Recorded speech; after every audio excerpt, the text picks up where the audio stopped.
na questão dos indicadores, a gente pode dizer o seguinte: no método, né, o método 360 graus, ele visa exatamente fazer com que todas as atividades do aterro elas sejam geridas por processo e geridas por indicador.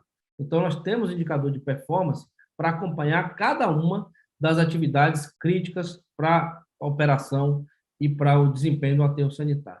Só que essas atividades, né, operacionais, elas, o preenchimento, proteção superficial, monitoramento e drenagem, elas, além de se desmembrar em indicadores que vão até a base operacional, elas também se suportam em dois pilares. Para executar preenchimento, proteção, drenagem, monitoramento, eu preciso de dois fatores, das pessoas e das máquinas. Então, assim como eu gerencio os indicadores operacionais, eu também tenho que gerenciar meus indicadores de pessoa e gerenciar meus indicadores de ativos. Quais são os quatro indicadores de ativos mais importantes que a gente tem na nossa cesta de indicadores? Confiabilidade, capacidade do equipamento, cumprir uma determinada campanha sem falhas, e essa confiabilidade é medida por um indicador de falha, tempo médio entre falhas, ou MTBF. É um indicador fundamental que é controlado pela própria operação. Ele que vai me dizer se a minha manutenção está adequada ou não. O segundo indicador é disponibilidade, que é um indicador que vai me mostrar quanto tempo, né, quantas horas o equipamento está ficando disponível para mim. E vou pular o cumprimento de PMP e vou para custo, né, que é outro indicador importantíssimo para eu saber como é que a coisa está funcionando.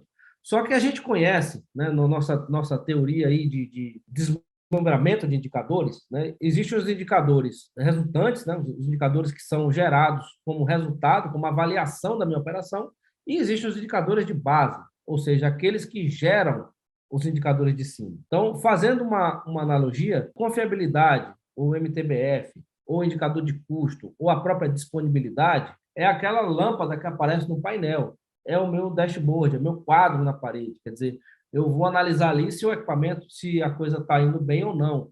Então, como é que eu vou medir minha operação? Vou medir pela confiabilidade, pela disponibilidade e pelo custo, né? O equipamento está com a disponibilidade alta, está com o MTBF elevado, ou seja, o tempo médio entre falhas é alto. Eu trabalho várias horas para ter uma falha. Ótimo. Meu custo está controlado, está lá embaixo. Beleza, lindo. Isso é o quê? Isso é autópsia. Se ele tiver bom, ótimo. Se ele tiver ruim, eu só vou saber depois. Qual é o indicador que faz com que os indicadores, os meus KPIs, né, meus indicadores-chave de performance, performem bem? São checklist e cumprimento do PMP. Eles dois que fazem a coisa virar. Se você não vai ter uma boa confiabilidade, você não tem como ter uma boa confiabilidade ajustando nada na operação, senão checklist e cumprimento do PMP. Não tem outra coisa para mexer. A gente costuma brincar com o seguinte: existem ações, indicadores que são alavanca e existem indicadores que são painel. Confiabilidade, disponibilidade e custo é painel. Não tem como eu chegar lá no painel e meter a mão no velocímetro do carro e mexer no ponteiro. Eu vou ter que mexer no acelerador, na marcha, no freio de mão, no freio. É ali que eu vou gerenciar. Ele é minha alavanca. Quais são as minhas alavancas? Checklist e cumprimento PMP. Fazer um bom checklist e cumprir PMP. Então, é aí que a gente foca para conseguir o de cima.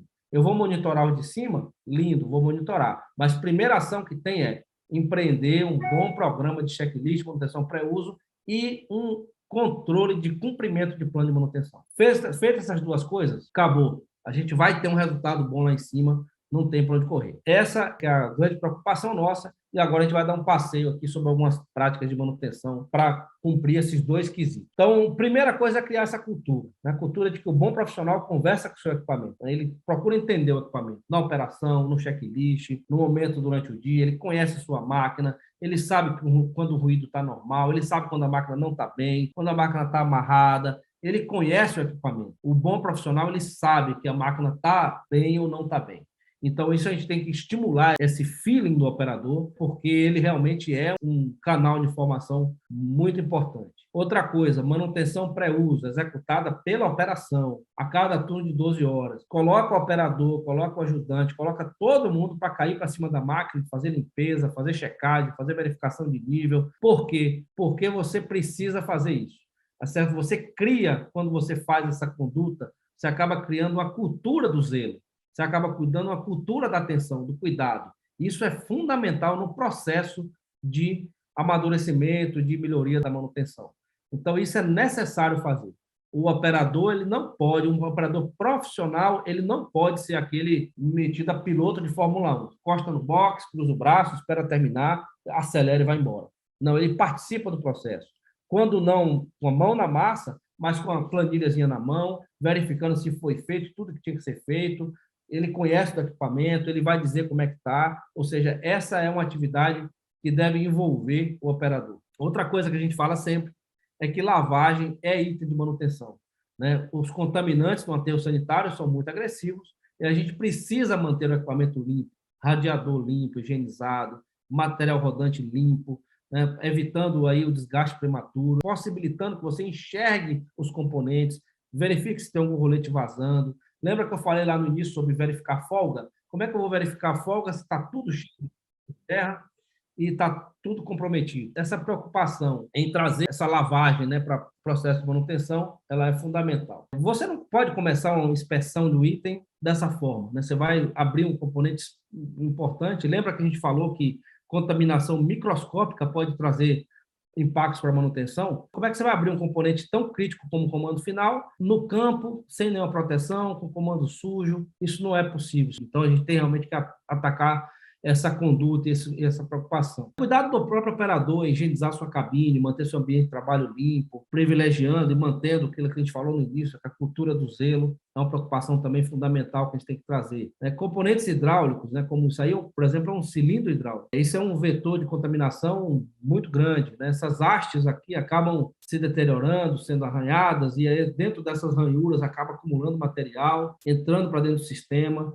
Isso também danificando o anel raspador. Aqui na frente tem um anel que protege, né, a parte interna do cilindro, que é o chamado anel raspador. Quando você deixa cimentar esse material aqui, como está praticamente cimentado aqui no cilindro, porque você ficou meses sem lavar, esse material, quando o cilindro vai ser recolhido de volta, ele acaba destruindo o anel raspador e aí começa a vazar óleo e entrar sujeira.